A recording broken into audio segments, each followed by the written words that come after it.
Ce qui est quand même incroyable, Fanny Ardant, on connaît votre filmographie, on sait avec quel réalisateur vous avez tourné. Non pas que Gabriel Guillon soit pas un grand réalisateur, c'est pas ce que je veux dire, mais quand même, vous recevez un seul César dans toute votre carrière, et c'est pour une comédie. C'est souvent l'inverse, hein, on reçoit rarement des Césars pour les comédies. Vous faites l'opposé, vous avez reçu votre César pour Pédale douce. C'est surprenant tout de même, non?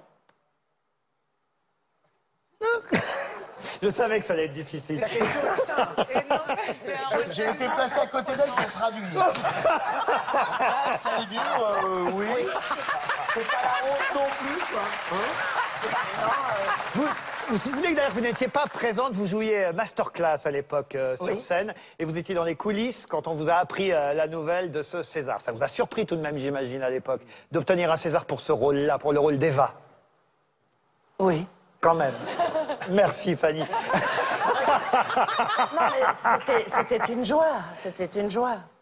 Et une joie de jouer dans une comédie comme celle-là? Parce que curieusement, moi, dans ce film, je trouvais pas... C'était les situations qui étaient comiques, mais les personnages étaient graves. Ah, absolument. Parce qu'ils cherchaient l'amour, ils voulaient lutter contre la solitude, donc... Et finalement, particulièrement, vos deux personnages, à oui. vous, Fanny Ardant, et celui de Richard Berry, qui